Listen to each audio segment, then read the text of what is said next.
Hi నమస్తే. Welcome to BVR TV official. మిత్రులారా, నేను మీ బీవీఆర్ రావుని. ఈ మధ్య విడుదలైన 3 సినిమాలు చూశాను. ముగ్గురు కుర్రాళ్ళు చాలా అద్భుతంగా చేశారు. ఒకళ్ళు యాంకర్ సుమా కొడుకు. అలాగే రెండోవాడు హీరో శ్రీకాంత్ కొడుకు.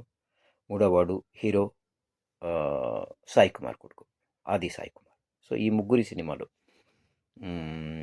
ఒకటేమో సుమా కొడుకు సినిమా మోగ్లీ, అలాగే శ్రీకాంత్ కొడుకు ఛాంపియన్, అలాగే సాయి కుమార్ కొడుకు శంబాలం. చాలా 3 సినిమాలు చాలా బాగున్నాయండి. ముఖ్యంగా చెప్పుకోవాల్సింది ఇందులో ఏంటంటే, ముగ్గురు యువ నటులు చాలా అద్భుతంగా చేశారు. చాలా చాలా అద్భుతంగా చేశారు.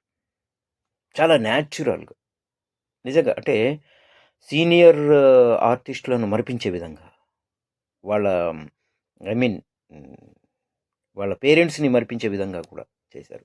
అయితే విషయం ఏంటంటే, మోగ్లీ గురించి తీసుకుంటే, మోగ్లీ క్యూట్గా ఉంది స్టోరీ, ఓకే బాగుంది. అలాగే ఛాంపియన్ కూడా చాలా అద్భుతంగా ఉందండి. ఛాంపియన్ కథ, కథనాలు, నడిపించిన తీరు చాలా బాగుంది. చక్కగా ఒదిగిపోయాడు రోషన్. అలాగే వదిలేస్తే ఇక శంబాల గురించి చెప్పుకోవాలి. శంబాల చాలా బాగా చేశాడండి అబ్బాయి. డైరెక్షన్ ఎంత అద్భుతంగా ఉందంటే, ఫ్రేమ్ టు ఫ్రేమ్ అసలు కళ్ళు ఆర్పకుండా చూసేట్టుగా తీశాడు. కానీ ఒకటే మైనస్, కథ ఏంటో తెలియదు. ఎవ్వడికి అర్థం కావట్లేదు ఇప్పటికి. ఎండింగ్ ఏంటో, అసలు స్టార్టింగ్ ఏంటో, ఎందుకు జరుగుతుందో తెలీదు. సో అయినా సరే ఆ టేకింగు, ఆది పర్ఫార్మెన్స్ చాలా అద్భుతంగా ఉండడం వల్ల జనాలు అట్రాక్ట్ అయిపోయి చూస్తున్నారు.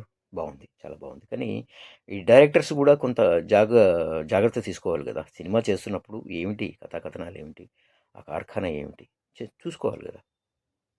అది కొంచెం మైనస్ అయింది. లేకపోతే ముగ్గురు పిల్లలు సూపర్ అండి. వాళ్ళకి అసలు శుభాకాంక్షలు చెప్తున్నాం. మంచి హీరోలు కావాలని కోరుకుంటున్నాను. Thank you.